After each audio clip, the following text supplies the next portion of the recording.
Hepatitis এখন বিশ্বের অন্যতম প্রাণঘাতী সংক্রামক রোগ। বিশ্বের স্বাস্থ্য সংস্থার তথ্য বলছে প্রতি বছর প্রায় ১৩ লাখ মানুষ হ্যাপাটাইটিসে মারা যায়। এর মধ্যে প্রায় ৯৫% মৃত্যুর জন্য দায়ী হ্যাপাটাইটিস বি ও সি। প্রতিদিন নতুন করে প্রায় ৬,০০০ মানুষ এই দুই ভাইরাসে আক্রান্ত হচ্ছে আর প্রাণ হারাচ্ছে প্রায় ৩,৫০০ মানুষ। আজ বিশ্ব হ্যাপাটাইটিস দিবস উপলক্ষে দেওয়া এক বার্তায় এ তথ্য জানিয়েছে বিশ্ব স্বাস্থ্য সংস্থা WHO।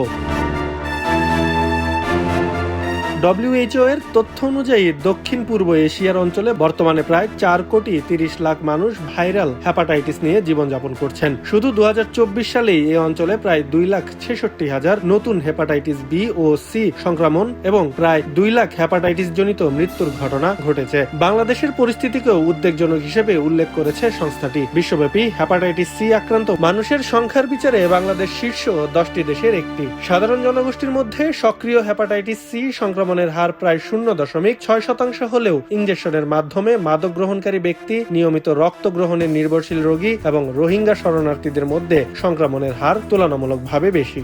একই সঙ্গে হ্যাপাটাইটিস বি সংক্রমণও দেশের জন্য বড় উদ্বেগের বিষয়। WHO জানায় ২০২৪ সালে বিশ্ব হ্যাপাটাইটিসে বি জনিত মোট মৃত্যুর ৬৯% যে ১০টি দেশে ঘটেছে সেই তালিকায় রয়েছে বাংলাদেশ।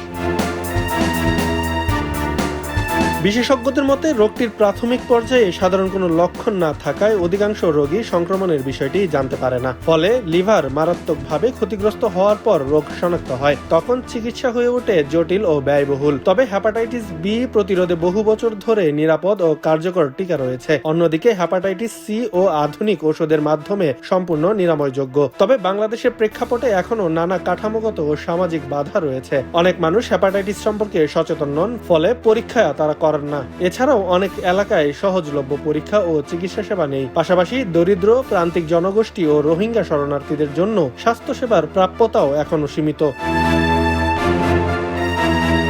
হ্যাপাটাইটিস চ্যালেঞ্জ মোকাবেলায় ৪টি অগ্রাধিকারমূলক পদক্ষেপের সুপারিশ করেছে WHO। হু বলেছেন, সময় মতো পরীক্ষা, চিকিৎসা ও টিকাদান নিশ্চিত করা গেলে এই রোগের মৃত্যু উল্লেখযোগ্যভাবে কমানো সম্ভব।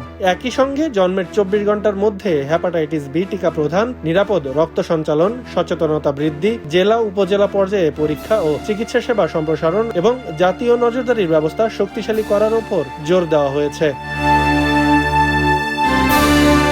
জনস্বাস্থ্য বিশেষজ্ঞরা মনে করেন, ভাইরাল হ্যাপাটাইটিস নির্মূলে শুধু সরকারি উদ্যোগ যথেষ্ট নয়, এটি নির্মূলে জনসচেতনতা বৃদ্ধি, সময়মতো পরীক্ষা, নিরাপদ রক্ত সঞ্চালন, নবজাতকের জন্মের পরপরই টিকাদান এবং প্রাথমিক স্বাস্থ্যসেবার সঙ্গে হ্যাপাটাইটিস সেবা যুক্ত করার মতো পদক্ষেপ সমানভাবে গুরুত্বপূর্ণ। এসব উদ্যোগ কার্যকরভাবে বাস্তবায়ন করা গেলে ২০৩০ সালের মধ্যে ভাইরাল হ্যাপাটাইটিসকে জনস্বাস্থ্য হুমকি হিসেবে নির্মূলের বৈশ্বিক লক্ষ্যে বাংলাদেশও উল্লেখযোগ্য অগ্রগতি অর্জন করতে পারবে। খবরের কাগজ, নিখাদ, নির্ভীক, নিরপেক্ষ।